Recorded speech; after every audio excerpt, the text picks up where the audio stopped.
মাননীয় স্পিকার, আপনাকে ধন্যবাদ। মাননীয় স্পিকার, বক্তব্য ভেবেছিলাম শুরু করব অন্য বিষয় নিয়ে, কিন্তু আজকের অধিবেশনের দিনের আলোচনায় আমাদেরকে আরও বেশি অবাক করলেন মাননীয় অর্থমন্ত্রী। ফলে অর্থ সেক্টরের কিছু বক্তব্য দিয়ে আলোচনা শুরু করছি। আমরা যখনই ব্যাংকিং খাত বা অর্থ সেক্টরের আর্থিক খাতের কথা আসে, মাননীয় অর্থমন্ত্রী একটা বাক্যই বারবার বলেন যে বিএনপির সময়ে এরকম কোনো রেকর্ড নাই যে আর্থিক খাতে বিশৃঙ্খলা হয়েছে। উনি কিছুক্ষণ আগে অস্বীকার করলেন যে বাংলাদেশ ব্যাংকের গভর্নর একটা রাজনৈতিক নিয়োগ, তাদের দলের নির্বাচন কমিটির সদস্য, এবং তিনি এটা অস্বীকার করলেন। আমি মাননীয় স্পিকার টিআইবির একটা তথ্য আপনাদেরকে দিচ্ছি।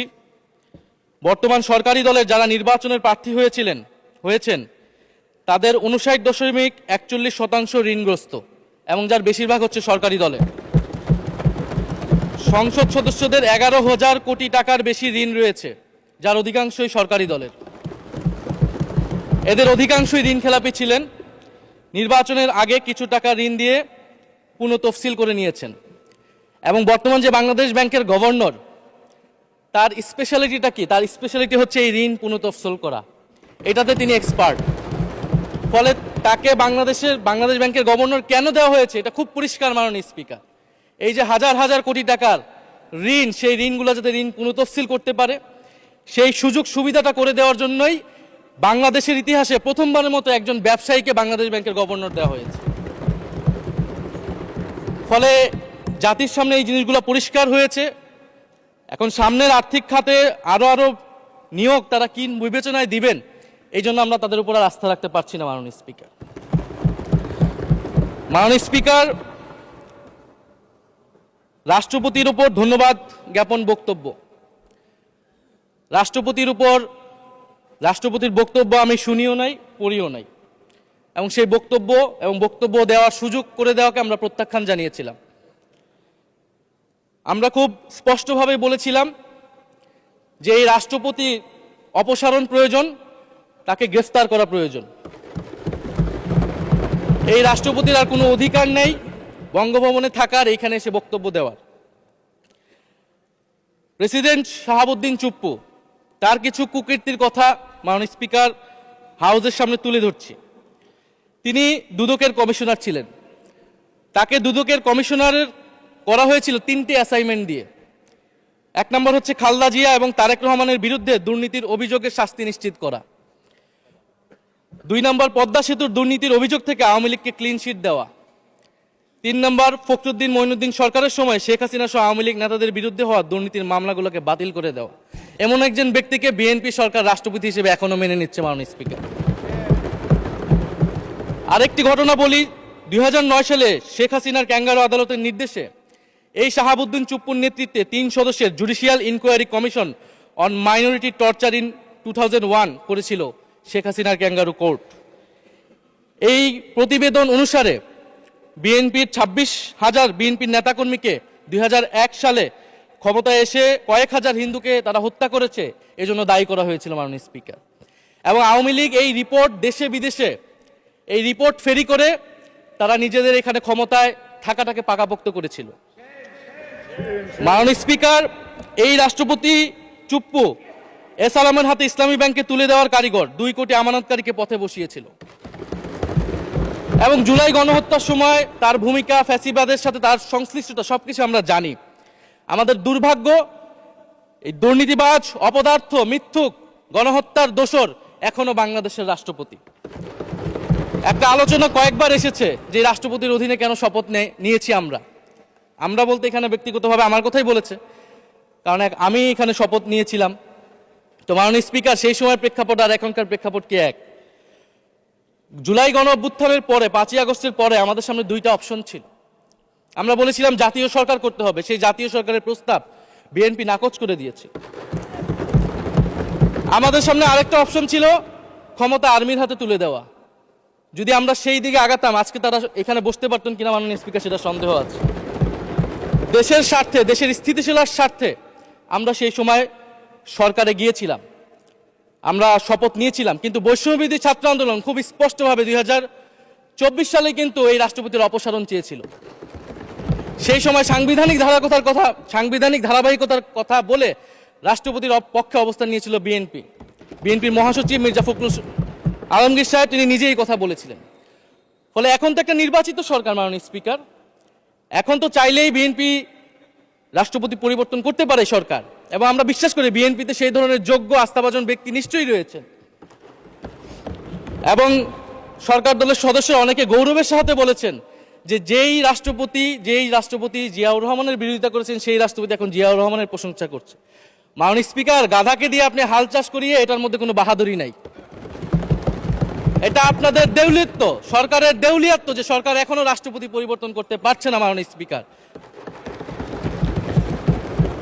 স্পিকার, এই অধিবেশনের পুরোটা সময় জুড়ে আমরা সংস্কার, গণভোট, জুলাই সনদ, 72-এর সংবিধান নিয়ে অনেক কথা বলেছি।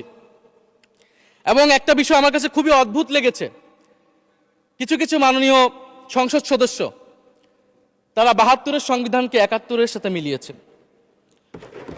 মাননীয় স্পিকার, আমার জানা নেই আসলে তারা কোন বিবেচনা থেকে এটি মিলিয়েছেন। এটা তো সবসময় আওয়ামী লীগ মিলিয়েছে মাননীয় স্পিকার। তারা 72-এর সংবিধানকে 71-এর ফসল হিসেবে 71-এর চেতনার সাথে মিলিয়েছে। 72-এর মূলনীতিকে 71-এর মূলনীতি বলে 71-এর আদর্শ হিসেবে প্রচার করেছেন। আমরা তো সেটার বিরোধিতা করেছি মাননীয় স্পিকার সবসময়, এবং বিএনপির বহু নেতা এটার বিরোধিতা করেছে মাননীয় স্পিকার। 72-এর সংবিধানের ক্রিটিসিজম, সমালোচনা 72 সাল থেকেই বাংলাদেশে শুরু হয়েছিল। গত 16 বছর এই সমালোচনা তৈরি হয়েছিল। 72-এর সংবিধানের সমালোচনা মোটা দাগে তিনটি। প্রথমত, এই সংবিধান স্বাধীন বাংলাদেশের নির্বাচিত প্রতিনিধিরা প্রণয়ন করে নাই। আমি সরকারি দলের মাননীয় সংসদ সদস্য ব্যারিস্টার নওশাদ জমির সাহেবের সাথে, ওনার সাথে আমি সহমত পোষণ করে বলতে চাই, একটা স্বাধীন দেশের শাসনতন্ত্র রচনা করার অধিকার, সুযোগ সেই দেশের নির্বাচিত প্রতিনিধিদের হওয়া উচিত। 72-এর সংবিধান রচনা করেছিল যারা 70-এর নির্বাচনে আইয়ুব খানের এলএফের অধীনে যারা নির্বাচিত হয়েছিল পাকিস্তানের শাসনতন্ত্র রচনা করার জন্য মাননীয় স্পিকার। দ্বিতীয়ত, এই 72-এর সংবিধান ইনহেরেন্টলি এটা একটা আনডেমোক্রেটিক কনস্টিটিউশন। একজন ব্যক্তির হাতে সকল ক্ষমতা অর্পণ করা হয়েছিল মাননীয় স্পিকার। সেই সময় শেখ মুজিবকে সামনে রেখে এই সংবিধান তৈরি করা হয়েছিল। একজন ব্যক্তির হাতে সংসদের ক্ষমতা, নির্বাহী বিভাগের ক্ষমতা, এমনকি বিচার বিভাগের ক্ষমতাও নানা কায়দা করে তার হাতে তুলে দেওয়া হয়েছিল মাননীয় স্পিকার। ফলে স্বৈরতন্ত্রের বীজ কিন্তু সেই 72-এর সংবিধান থেকে বাংলাদেশে শুরু হয়েছিল। এবং সবচেয়ে ইম্পর্টেন্ট, এই সংবিধান হচ্ছে মুজিববাদী আদর্শ দ্বারা রচিত হয়েছিল মাননীয় স্পিকার। 71-এর আদর্শ কিন্তু চার নীতি ছিল না মাননীয় স্পিকার। 71-এর আদর্শ ছিল সাম্য, মানবিক মর্যাদা, সামাজিক ন্যায় বিচার। 72-এর সংবিধান এসে বলা হলো জাতীয়তাবাদ, বাঙালি জাতীয়তাবাদ, ধর্মনিরপেক্ষত্ব, গণতন্ত্র এবং সমাজতন্ত্র, এবং এটার বিরুদ্ধে বিদ্রোহ করেছিলেন মেজর জিয়াউর রহমান। মাননীয় স্পিকার, আজকে বিএনপি তার ফান্ডামেন্টাল জায়গা থেকে সরে যাচ্ছে মাননীয় স্পিকার। শুধু জামাত ইসলাম 72-এর বিরোধিতা করেছে বলে কি বিএনপি এখন আওয়ামী লীগের পজিশনে চলে গিয়েছে? আমাদের জানা নেই মাননীয় স্পিকার। 72-এর সংবিধানের বিরোধিতা করেছেন বদরুদ্দিন উমর, 72-এর সংবিধানের বিরোধিতা করেছেন মাওলানা ভাসানী, 72-এর সংবিধানের বিরোধিতা করেছেন কমরেড মুজাফফর আহমেদ, 72-এর সংবিধানের বিরোধিতা শত শত মুক্তিযোদ্ধারা করেছেন মাননীয় স্পিকার। ফলে এই 72-এর সংবিধানকে বাতিল করার একটা সুযোগ আমাদের এসেছিল 1975 সালের সিপাহী জনতার বিপ্লবের মধ্য দিয়ে। জিয়াউর রহমানের এটা একটা ঐতিহাসিক ভুল বলবো মাননীয় স্পিকার, তার প্রতি সম্মান রেখে, যে আমরা সেই সময় সেই অপরচুনিটি মিস করেছি। আমরা একটা গণপরিষদ দিয়ে নতুন সংবিধান করতে পারি না, এবং এই অপরচুনিটি আমরা এই 24-ও মিস করেছি এবং এখনো করতে যাচ্ছি মাননীয় স্পিকার। মাননীয় স্পিকার, 5ই আগস্টের পরে যখন সংস্কারের আলোচনা আসলো, বৈষম্যবিরোধী ছাত্র আন্দোলন তাদের পক্ষ থেকে আমরা বলেছিলাম আমরা নতুন সংবিধান চাই বা সংবিধান পুনর্লিখন চাই। বিএনপি বলেছিল তারা নির্বাচনের মাধ্যমে ক্ষমতায় যেতে চায়। ফলে 5ই আগস্টের পর থেকে রাস্তা দুটি আলাদা হয়ে গেছিল মাননীয় স্পিকার। তখন আমরা একটা মধ্যপন্থায় আসলাম যে আমরা সংস্কারে আসি। সেই জায়গা থেকে সংস্কার কমিশন ঐক্যমত, সেখানে আলোচনা হলো। এখন সাংবিধানিক সংস্কার পরিষদ করার কথা গণভোটে বলা হলো, এখন বিএনপি সেই জায়গা থেকে সরে গিয়েছে। এখন বিএনপি যদি সেই জায়গা থেকে সরে যায়, আমাদেরকে পূর্বের জায়গায় ফেরত যেতে হবে। মাননীয় স্পিকার, সংবিধান পুনর্লেখনের দাবি আমাদেরকেও জানাতে হবে। তারা যদি ৭২-এর পক্ষে এরকম অটল অবস্থানে থাকে। জুলাই সনদ নিয়ে অনেক কথা হয়েছে মাননীয় স্পিকার। জুলাই সনদ, জাতীয় জুলাই সনদ, আমরা যেদিন স্বাক্ষর হয়েছিল, আমরা জাতীয় নাগরিক পার্টি সেদিন স্বাক্ষর অনুষ্ঠানে যাইনি মাননীয় স্পিকার, এবং পরবর্তীতে আমরা স্বাক্ষর করেছি বলা যায় না, আমরা সেখানে আমাদের কমেন্টটা দিয়ে এসেছিলাম মাননীয় স্পিকার। জুলাই জাতীয় সনদ, জুলাই গণ অভ্যুত্থানের পরবর্তীতে এত কষ্টের যে ফসলটাকে, সেইটাকে মাননীয় স্পিকার নোট অফ ডিসেন্ট দিয়ে সেটাকে কলুষিত করে ফেলা হয়েছে। যেদিন জুলাই জাতীয় সনদ স্বাক্ষর হয়, সেদিন জুলাই জাতীয় সনদের মেজর সংস্কারগুলোতেই পাশে একটা নোট লেখা হয়েছে যে কোনো রাজনৈতিক দল বা জোট তাদের নির্বাচনী ইস্তিহার উল্লেখপূর্বক যদি জনগণের ম্যান্ডেট লাভ করে, তাহলে তারা সেই মতো ব্যবস্থা গ্রহণ করতে পারবে। তাহলে যেই দল নির্বাচনে জয়ী হবে, তারা তাদের ইস্তেহার অনুযায়ী সবকিছু করবে মাননীয় স্পিকার। এটার জন্য ঐক্যমতের কোনো প্রয়োজন হয় না। আপনি যদি নির্বাচনে জিতে আপনার ইস্তেহার মতোই সবকিছু করবেন, তাহলে আপনার সাথে আমার কিসের ঐক্যমত, কিসের আলোচনা? এবং সেই নোটগুলো কিভাবে লেখানো হয়েছে, কিভাবে বল প্রয়োগ করে, শক্তি প্রয়োগ করে ঐক্যমত কমিশনকে চাপ দিয়ে লেখানো হয়েছে মাননীয় স্পিকার, এটা ঐক্যমত কমিশনের আমি মনে করি এখন বলার সুযোগ হয়ে এসেছে, সময় এসেছে। ফলে জুলাই জাতীয় সনদ কে আমরা একসেপ্ট সেই সময় করতে পারি নাই, এবং মাননীয় স্বরাষ্ট্রমন্ত্রীর ভাষাকে ধার করে আমি বলতে চাই যে জুলাই জাতীয় সনদ এক অন্তহীন প্রতারণার দলিলে পরিণত করেছে মাননীয় স্পিকার বিএনপি এটাকে। এবং ৭২-এর সংবিধানকে আওয়ামী লীগ দলীয় ইস্তেহারে পরিণত করেছিল, কলুষিত করেছিল, এবং জুলাই জাতীয় সনদকে বিএনপি কলুষিত করেছে, দলীয় ইস্তেহারে পরিণত করেছে মাননীয় স্পিকার। আপনি বলছেন জুলাই জাতীয় সনদ, তারপরে আপনি দেখাচ্ছেন হচ্ছে আমার দলীয় ইস্তিহার, তাহলে এখানে তো কোনো ঐক্যমতের সুযোগ নাই। এরপরে আসলো গণভোট। গণভোটের আদেশ নিয়ে সমালোচনা আছে, এবং এই সমালোচনা আমরাও করেছি যে রাষ্ট্রপতি এই ধরনের অর্ডার দিতে পারে কিনা। কিন্তু গণভোটটাকে সবাই মেনে একটা কনসেনসাসের ভিত্তিতেই তো আমরা এই গণভোটে সবাই মিলে অংশগ্রহণ করলাম মাননীয় স্পিকার। বিএনপি এবং তৎকালীন বিএনপির বর্তমান মাননীয় প্রধানমন্ত্রী এবং চেয়ারপারসন, তিনি নিজেও সংস্কারের পক্ষে, হ্যাঁ পক্ষে ভোটে প্রচারণা করেছেন। ফলে আপনাদের ইলেকশনের আগে এটা পরিষ্কার করা প্রয়োজন ছিল যে এই গণভোট আপনারা মানেন না, এই গণভোটে হ্যাঁ বা না জিতুক এটার সাথে আপনাদের কোনো সম্পর্ক নাই। ওনারা কিন্তু মাননীয় স্পিকার সেটা করেননি। ফলে জুলাই গণভোট এটা রাজনৈতিক সিদ্ধান্ত এবং গণরায়। মাননীয় স্বরাষ্ট্রমন্ত্রী তিনি নিজেই সেই সময় বলেছেন যে গণরায় হচ্ছে সার্বভৌম ক্ষমতা, জনগণের রায় আসলে সেটা সকলেই মেনে নিতে বাধ্য হবে, এমনকি যদি সেটার বিরুদ্ধেও কেউ বিজয়ী হয় তারাও সেটা মেনে নিতে বাধ্য হবে। ফলে আমরা মনে করি যে এই গণভোট অনুসারে যে সাংবিধানিক সংস্কার পরিষদ, অতি দ্রুত সময়ের মধ্যে সাংবিধানিক সংস্কার পরিষদ গঠন করা উচিত, এর সুরাহা করা উচিত। আমরা তো মাননীয় স্পিকার অনেক দূর সরে এসেছি, নতুন সংবিধানের জায়গা থেকে সরে আসতে আসতে আমরা কোথায় আসলাম? আমরা খুবই সামান্য কিছু দাবি এখানে এসেছে, জুলাই জাতীয় সনদ বা গণভোট যেটাই বলেন না কেন, যে একটা উচ্চকক্ষ হবে ভোটের অনুপাতে, তত্ত্বাবধায়ক সরকার হবে। এই তত্ত্বাবধায়ক সরকার নিয়েই তো এত ঝামেলা, গত 16 বছরের এত আন্দোলন। কিভাবে নিয়োগ হবে, এই নিয়োগটা আমাদেরকে জানতে হবে মাননীয় স্পিকার। নির্বাচন কমিশনার এবং সাংবিধানিক প্রতিষ্ঠানগুলোতে কিভাবে নিয়োগ হবে, একটা নির্দলীয় এবং গ্রহণযোগ্য নিয়োগ আমরা কিভাবে করতে পারি, যেটা দেশকে বিভাজিত করবে না, বিরোধী দলের উপরে বিরোধী দলের অধিকার ক্ষুণ্ণ করবে না, এবং সবচেয়ে গুরুত্বপূর্ণ বিচার বিভাগ পৃথকীকরণ মাননীয় স্পিকার। এগুলা আমরা 5ই আগস্টের পরে আসমান থেকে বলি না, এগুলা গত 16 বছর আলোচনা হয়েছে। বিএনপির 31 দফায় আলোচনা ছিল, আরো অনেক রাজনৈতিক দলের আলোচনাতে, সংস্কারের আলোচনা থেকে আমরা মাননীয় স্পিকার ধার করেছিলাম। হ্যাঁ, বিচার বিভাগ এই মুহূর্তে পৃথকীকরণ বা বিচার বিভাগের স্বাধীনতা নিয়ে কনসার্ন আছে, কারণ আওয়ামী লীগের নিয়োগকৃত অনেক বিচারক মাননীয় স্পিকার এখনো রয়ে গেছে বিচারালয়ে, যারা এই জামিনগুলো করিয়েছে ফ্যাসিস্টদের। কিন্তু সেটার একটা সুরাহা আপনারা করেন, আমরা সহযোগিতা করব, কিন্তু তারপরে তো বিচার বিভাগের স্বাধীনতা মাননীয় স্পিকার নিশ্চিত করতে হবে।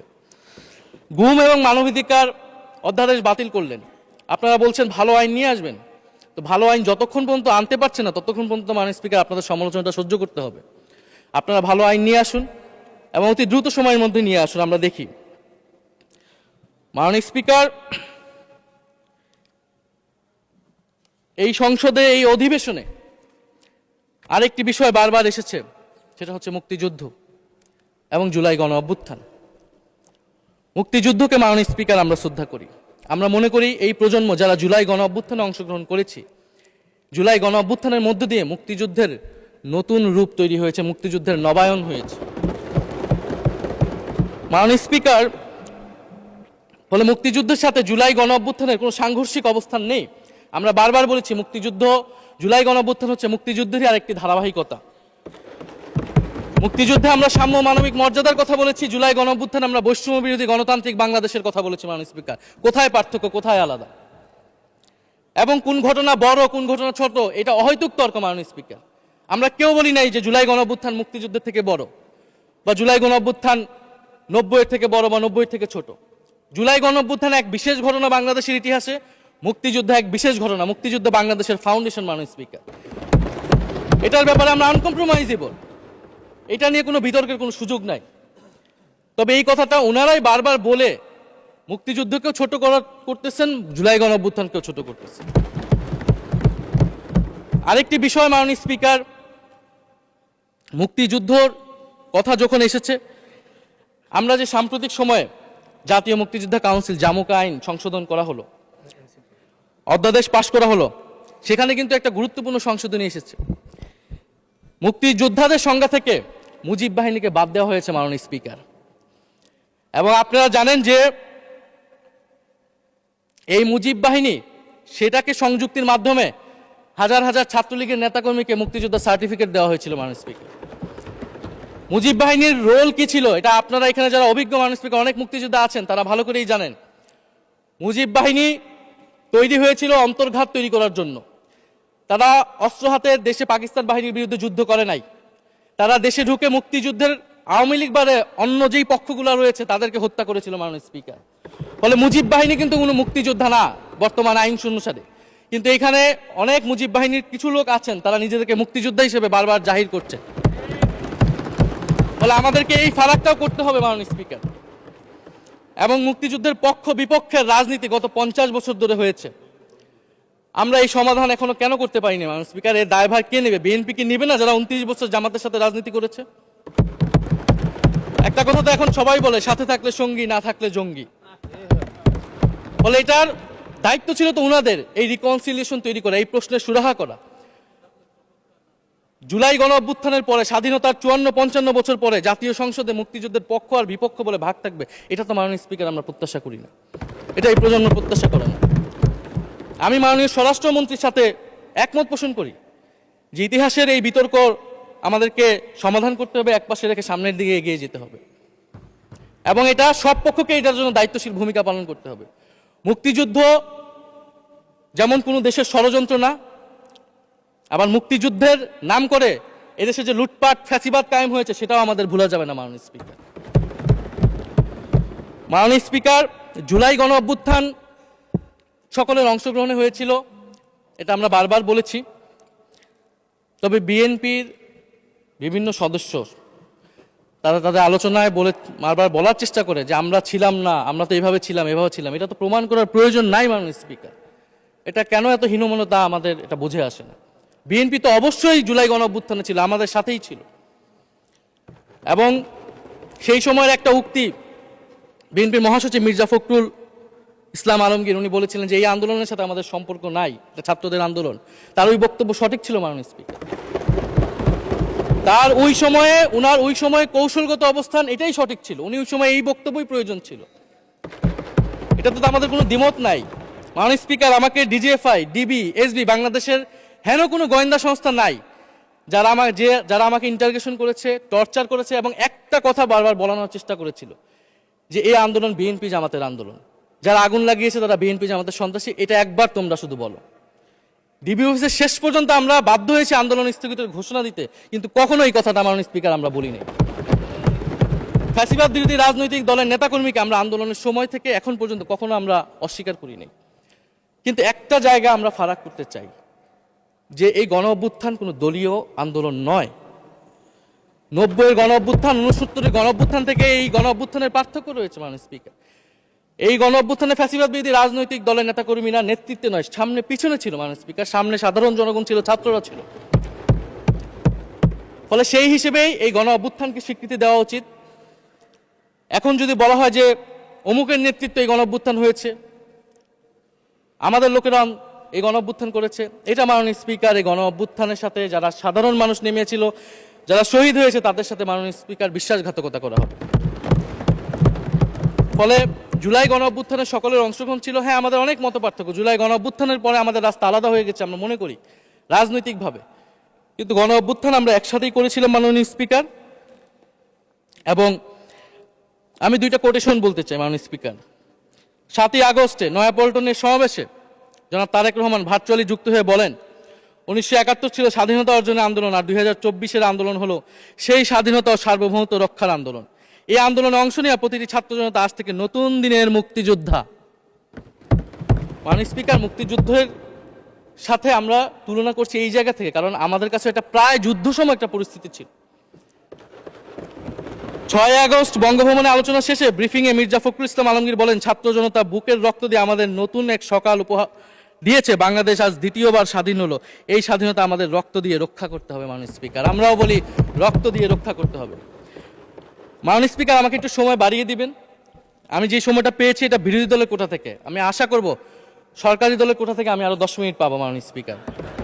মাননীয় চিফ হুইপ এবং সংসদ নেতা নিশ্চয়ই এটাতে সম্মতি দিবেন। মাননীয় স্পিকার, আমরা ভারত এবং পররাষ্ট্রনীতি নিয়ে কিছু কথা বলতে চাই।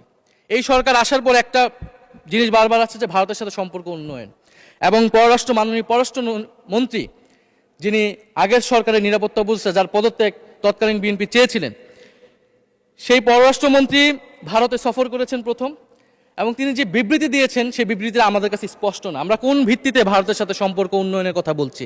যেই ভিত্তিতে আওয়ামী লীগ উন্নয়নের কথা বলেছিল সেই ভিত্তিতে? ভারত বাংলাদেশকে 1971 সালের পর থেকে করদ রাজ্য পরিণত করার জন্য হেন চেষ্টা নেই যে করে নাই মাননীয় স্পিকার। সীমান্তে হত্যাকাণ্ড এখনো হচ্ছে, আমরা নদীর পানি হিস্সা পাচ্ছি না, এবং নতুন করে যেটা হচ্ছে যে বর্ডারে বাংলাদেশি বলে বিভিন্ন মানুষকে পুশ ইন করা হচ্ছে। 2025 সালে 2 মাসে 4000 মানুষকে বাংলাদেশে পুশ ইন করেছে ভারত, ইন্ডিয়ান এক্সপ্রেস অনুযায়ী। মাননীয় স্পিকার, এক ভয়ঙ্কর সংকট সামনের দিনে আমাদের দিকে কিন্তু আসতে যাচ্ছে। এবারে পশ্চিমবঙ্গের ইলেকশন হলো মাননীয় স্পিকার। নির্বাচনের কয়েকদিন আগে ভোটার তালিকা থেকে অন্তত 30 লক্ষ জীবিত ভোটারকে বাদ দেওয়া হয়েছে। এদের অধিকাংশ হচ্ছে মুসলিম এবং মতুয়া সম্প্রদায় মাননীয় স্পিকার। এবং এনআরসি তারা করেছে, বাংলাভাষী মুসলমানদেরকে তারা বাংলাদেশি বলে বিতাড়িত করছে এবং বাংলাদেশে পুশ ইন করার চেষ্টা করছে। এবং আমাদের যে ভারতের সাথে আগের সংকট রয়েছে, এবং গত 16 বছর যে ফ্যাসিজম ছিল সেটাকে আঞ্চলিক এবং আন্তর্জাতিকভাবে আওয়ামী লীগকে স্পষ্টভাবে সমর্থন দিয়েছিল ভারত। এবং এখনো জুলাইয়ের গণহত্যাকারী খুনি শেখ হাসিনা, ওসমান হাদির হত্যাকারীরা সবাই ভারত তাদেরকে আশ্রয় দিয়েছে। ফলে ভারতের সাথে এই বিষয়গুলো নিয়ে আমাদের সরকার কি কথা বলেছে এটা মাননীয় স্পিকার আমরা জানতে চাই। ভারতের সাথে সম্পর্ক আমরা উন্নয়ন করতে চাই। ভারত আমাদের প্রতিবেশী দেশ, কিন্তু মর্যাদার ভিত্তিতে, সাম্যের ভিত্তিতে এই সম্পর্ক হতে হবে মাননীয় স্পিকার। ভারত শুধু আওয়ামী লীগের সাথে সম্পর্ক তৈরি করে এই দেশকে নিয়ন্ত্রণ করার চেষ্টা করছে, সেই দিনকে সে কবর রচনা করতে হবে মাননীয় স্পিকার। ফলে এটা আমরা বুঝতে পারতেছি না ভারত বিএনপির সাথে বা বর্তমান সরকারের সাথে তার সম্পর্কের ভিত্তিটা কি, এবং বর্তমান সরকার আমার এই কথাগুলো যেগুলো আমি বললাম সেগুলো নিয়ে ভারতের সাথে কথা বলেছে কিনা মাননীয় স্পিকার। মাননীয় স্পিকার, দুর্নীতি নিয়ে অনেক কথা হয়। আমি ঋণ খেলাপির পরিসংখ্যানগুলো দিলাম, এবং নির্বাচনের বিধান অনুযায়ী ঋণ খেলাপিকে নির্বাচনে প্রার্থী হতে পারবে না, কিন্তু আমরা দেখলাম নির্বাচনের আগে কিছু টাকা পরিশোধ করে ঋণ পুনঃতফসিল করে তারা সংসদ সদস্য বেশি আসতেন মাননীয় স্পিকার। মাননীয় স্পিকার, আমি কিছু সংখ্যা বলছি। 1700 কোটি টাকা, 765 কোটি টাকা, 679 কোটি টাকা, 621 কোটি টাকা, 201 কোটি টাকা, 182 কোটি টাকা, 97 কোটি টাকা। মাননীয় স্পিকার, এগুলো আমাদের সংসদ সদস্য যারা তাদের ঋণ রয়েছে মাননীয় স্পিকার। এবার আমি নাম বললাম না, কিন্তু পরের সেশনে কিন্তু মাননীয় স্পিকার আমি নাম ধরেই কথা বলবো, এগুলা ফ্যাক্ট। এবং এখনো 2 জন আসতে পারে নাই এই কারণে। এখন দুর্নীতির বিরুদ্ধে তো যুদ্ধ ঘোষণা হয়েছে, এখন এই ঋণগুলো কবে বাংলাদেশের জনগণ ফেরত পাবে, বাংলাদেশের ব্যাংক ফেরত পাবে মাননীয় স্পিকার, এটা আমরা জানতে চাই। মাননীয় স্পিকার, যদি সময় একটু বাড়িয়ে দেন।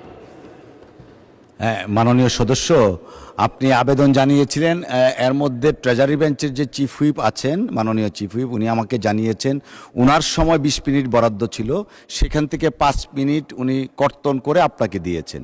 তো আপনি 5 মিনিটের মধ্যে দয়া করে শেষ করবেন। থ্যাংক মাননীয় ইউ। স্পিকার, আর মাননীয় প্রধানমন্ত্রীর থেকে আরো 5 মিনিট আমি রিকোয়েস্ট করছি মাননীয় স্পিকার, আর যদি 5 মিনিটে শেষ করতে পারে আমি শেষ করে দিব, কোনো সমস্যা নেই। মাননীয় স্পিকার, ফলে আমরা দুর্নীতির কথা বলা হচ্ছে, 16 বছরে আওয়ামী লীগের যে দুর্নীতি, সেই দুর্নীতি থেকেও বড় হয়ে গেছে অন্তর্বর্তী সরকারের সময়ে ছাত্র সমন্বয়করা কি দুর্নীতি করেছে। মাননীয় স্পিকার, ছাত্র সমন্বয়করা খুবই খারাপ, তারা মন্ত্রণালয়ে ঘুরেছে, দুর্নীতি করেছে, কিংস পার্টি করেছে। তো মাননীয় স্পিকার, গত আওয়ামী লীগের আমলে 16 বছরের দুর্নীতির বিচার ওনারা কিভাবে করবেন সেইটা মাননীয় স্পিকার ওনাদের বলা উচিত জনগণের সামনে। এবং আরও ভালো হয় যদি 2001 থেকে 6 সাল পর্যন্ত মাননীয় স্পিকার যে দুর্নীতির অভিযোগগুলো এসেছিল সেটারও একটা স্বচ্ছ তদন্ত মাননীয় স্পিকারের বর্তমান সরকার করে। দুর্নীতি কেউ না কেউ তো করেছে, কারা করেছে তাদের নাম বাংলাদেশের জনগণের সামনে উন্মুক্ত করা হোক, কারণ সেটার জন্যই তাদেরকে ভোগান্তি পোহাতে হয়েছে 1/11 ষড়যন্ত্রের মাধ্যমে। বর্তমান প্রধানমন্ত্রী, তাকেও কিন্তু দুর্নীতির মিথ্যা অভিযোগ দিয়ে মাননীয় স্পিকার তার বিরুদ্ধে মামলা করা হয়েছিল।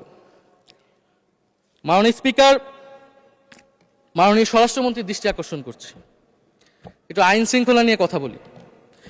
2 মাসে বিএনপির হাতে খুন হয়েছে 31 জন, ধর্ষণের ঘটনা ঘটেছে 14টি, বিএনপির চাঁদাবাজির খবর এসেছে 83টি, হামলার ঘটনা এসেছে 154টি, এর একটিতেও সরকার কার্যকর কোনো ব্যবস্থা গ্রহণ করেনি। মাননীয় স্পিকার, শাহবাগ থানার সামনে ঢাকা বিশ্ববিদ্যালয়ের সাংবাদিক সমিতির কয়েকজন সদস্যকে বেধড়ক মারধর করেছে ছাত্র দলের নেতাকর্মীরা, এবং এটার এখনো কোনো মামলা নেয়নি। মাননীয় স্বরাষ্ট্রমন্ত্রী যদি জানান এই মামলাটা কেন নেওয়া হচ্ছে না। থানার ভিতর প্রবেশ করে ওসির রুমে ডাকসুর 2 জন নির্বাচিত প্রতিনিধিদের উপর হামলা করা হয়েছে। মাননীয় স্পিকার, ঢাকা বিশ্ববিদ্যালয়ের সাংবাদিক সমিতি, মাননীয় স্পিকার আপনি জানেন আপনি ঢাকা বিশ্ববিদ্যালয়ের ছাত্র, মহসিন হলের, আমিও মহসিন হলের ছাত্র। মাননীয় স্পিকার, ঢাকা বিশ্ববিদ্যালয়ের সাংবাদিক সমিতির একটা বড় ভূমিকা আছে বাংলাদেশের গণতান্ত্রিক আন্দোলনগুলোতে, আমাদের বিশ্ববিদ্যালয়ের গণতান্ত্রিক আন্দোলনগুলোতে। মাননীয় স্পিকার, মাজার হামলা নিয়ে কিছু কথা বলতে চাই। এই সরকারের আমলেও আমরা দেখলাম যে কুষ্টিয়ায় মাজারে হামলা করে একজনকে হত্যা করা হয়েছে। মাননীয় স্পিকার, এটা আমরা নিন্দা এবং প্রতিবাদ জানাই। আমরা কোনো ধর্মীয় বিতর্কে ঢুকবো না, সেটা নিয়ে আমাদের আলেম ওলামাগণ ব্যাখ্যা করবেন, কিন্তু আমরা রুল অফ ল নিয়ে কথা বলতে চাই। মাননীয় স্পিকার, এই ধরনের ঘটনা কোনোভাবেই গ্রহণযোগ্য হতে পারে না, এবং অন্তর্বর্তী সরকারের সময় এই ধরনের ঘটনা অনেক ঘটেছে, আমরা তারও নিন্দা জানাই, এবং সকল ঘটনার তদন্ত এবং বিচার হওয়া উচিত মাননীয় স্পিকার এই সময়ের মধ্যে। মাননীয় স্পিকার, জঙ্গিবাদ নিয়ে নতুন করে কথা আসছে, সরকারের প্রতি অনুরোধ থাকবে আপনারা একটু সমন্বয় করে বক্তব্য দিন। স্বরাষ্ট্রমন্ত্রী বলছেন জঙ্গিবাদ নেই, আবার মাননীয় প্রধানমন্ত্রীর উপদেষ্টা বলছেন জঙ্গিবাদ আছে, জঙ্গি আছে। তো ওনাদের বক্তব্যটা পরিষ্কার হলে আমরাও এই বিষয়ে আমাদের অবস্থান বা বক্তব্যটা পরিষ্কার করতে পারবো। তবে একটা জিনিস, যে জঙ্গিবাদের বিরুদ্ধে আমাদের জিরো টলারেন্স। মাননীয় স্পিকার, এটা বাংলাদেশের সিকিউরিটি প্রশ্ন, এবং এটা সরকার এককভাবে ডিল করতে পারবে না, এটা জাতীয় ঐক্য লাগবে, এবং সরকারকে আমরা সর্বাত্মকভাবে সহযোগিতা করবো এই বিষয়ে।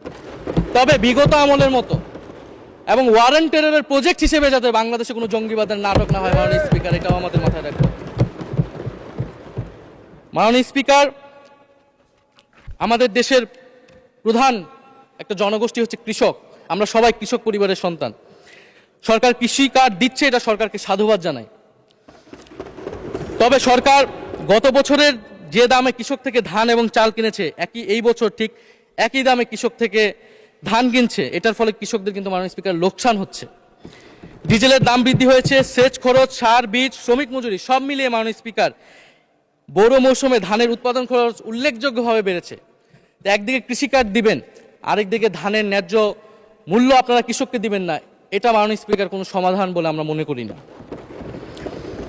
মাননীয় স্পিকার, আমরা জুলাই গণহত্যার বিচার নিয়ে মাননীয় আইনমন্ত্রীকে এখন পর্যন্ত কোনো ব্রিফিং মাননীয় সংসদে করতে শুনি নাই, হয়তো আমার মিস হয়ে যেতে পারে। আমরা আশা করব উনি প্রতি অধিবেশনে সংসদে এবং সংসদের বাইরে আমাদের ট্রাইব্যুনালের চিফ প্রসিকিউটর আছেন, মাননীয় আইনমন্ত্রীর থেকেও আমরা জুলাই গণহত্যার বিচার প্রক্রিয়া কতটুকু আগাচ্ছে, কিভাবে আগাচ্ছে, এটা নিয়ে আমরা স্বচ্ছ বক্তব্য ওনাদের কাছ থেকে, সরকারের কাছ থেকে মাননীয় স্পিকার আশা করি। আমরা আশা করি মাননীয় স্পিকার, যে জুলাই যারা শহীদ হয়েছিলেন, শহীদ পরিবারদের যে সকল সুযোগ সুবিধা দেওয়া হয়েছিল অন্তর্বর্তী সরকার থেকে, সেই সব কিছু অব্যাহত থাকবে, এবং বর্তমান সরকার সেটা আরও বৃদ্ধি করবে মাননীয় স্পিকার, শহীদ পরিবার এবং আহত যোদ্ধাদের জন্য। মাননীয় স্পিকার আর 2 মিনিট যদি বৃদ্ধি করতেন আমি শেষ করে দেব 2 মিনিট। জি, 2 মিনিট বৃদ্ধি করা হলো। মাননীয় স্পিকার, আমরা এই জুলাই গণ অভ্যুত্থানে এই প্রজন্ম কর্মসংস্থানের বড় একটা দাবি নিয়ে কিন্তু মাননীয় স্পিকার চাকরির আন্দোলন থেকে আন্দোলনটা শুরু হয়েছিল। ফলে আমরা আশা করব এই সরকারের সময় কর্মসংস্থানের সুরাহা হবে এবং সেটার জন্য আর্থিক খাতে দুর্নীতি বন্ধ করতে হবে, বিনিয়োগ আনতে হবে এবং চাকরিতে স্বজনপ্রীতি, দুর্নীতি এগুলো একদম বন্ধ করতে হবে মাননীয় স্পিকার, সরকারি চাকরিতে বিশেষত। মাননীয় স্পিকার, একটা বিষয় যে সরকার এখন বলে দিচ্ছে যে বিরোধী দল কিভাবে কথা বলবে, কিভাবে বিরোধিতা করবে এবং বিরোধী দলের পতনও হয়ে যাবে, এরকম কথা মাননীয় স্পিকার সংসদে আমাদের শুনতে হচ্ছে। তো বিরোধী দল তো মাননীয় স্পিকার সরকারের প্রেসক্রিপশন অনুযায়ী বিরোধিতা করবে না, সরকারের শিখিয়ে দেওয়ার প্রয়োজন নাই কিভাবে কথা বলবে, কিভাবে বিরোধিতা করবে। বিরোধী দল বিরোধিতা করবে, সমালোচনা করবে, জনগণ এটা ঠিক করবে বিরোধী দলকে কতটুকু সমর্থন দিবে কি দিবে না। এবং বিরোধী দলের রাজনীতি মাননীয় স্পিকার বিএনপি করেছে, আমরা দেখেছি, তখন ছোট ছিলাম। মাননীয় স্পিকার, আমি যখন ইন্টারমিডিয়েটে পড়ি খালেদা জিয়া তখন গ্রেফতার হন এবং তার পরের দিন আমার বাবা রাজনৈতিক মামলায় গ্রেফতার হন। আমার মা আমাকে নিয়ে থানায়, কোর্টে এবং কারাগারে আমি আমার মায়ের সাথে ঘুরেছি মাননীয় স্পিকার। আমি জানি আমার এই অভিজ্ঞতা বাংলাদেশের লাখ লাখ মানুষের, ফ্যাসিবাদ বিরোধী আন্দোলন, রাজনৈতিক কর্মী যারা রয়েছে তাদের সকলের একই অভিজ্ঞতা মাননীয় স্পিকার। মাননীয় স্পিকার, সেই অভিজ্ঞতা থেকেই বিশ্ববিদ্যালয়ে যখন এসেছি প্রথম মনে হয়েছে যে এই প্রজন্ম হিসেবে আমাদের একটা দায়বদ্ধতা আছে।